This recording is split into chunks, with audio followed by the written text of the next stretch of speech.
Magandang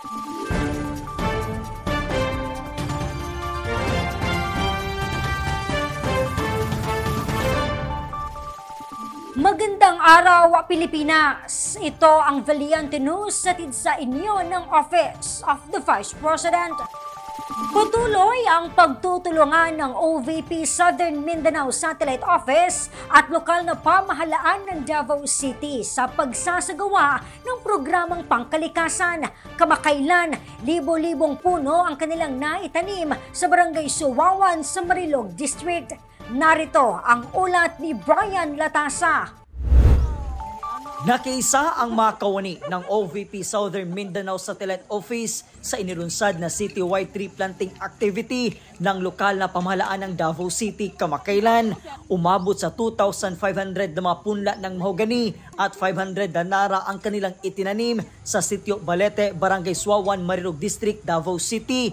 Nakiisa rin sa aktibidad ang mga iba't ibang government agencies ng lungsod at barangay at iba pang volunteers tulad ng OVP. Layunin din ng sentro na mapaigting ang mitigating measures ng lungsod kontra sa epekto na dala ng climate change. One of the purposes of this reforestation programs natin sa city is for our greening initiative sa city, and then number 2 is for the mitigating measure nato sa ato ang ginatawag na climate change. Since this reforestation program or kaning mga puno nato na ipangtanom will capture our carbon emissions sa hangin, and also will also give a oxygen in effect, and also kanipod siya maghatag pod niya siya og kanang kabugnaw sa ato ang surroundings. Mula po dito sa Davao City, ako po si Brian Latasa, ang lahat para sa Diyos, bayan at pamilyang Pilipino. Valiente News.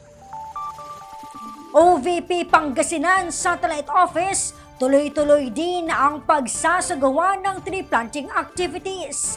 Ang detalye, abangan sa susunod na episode.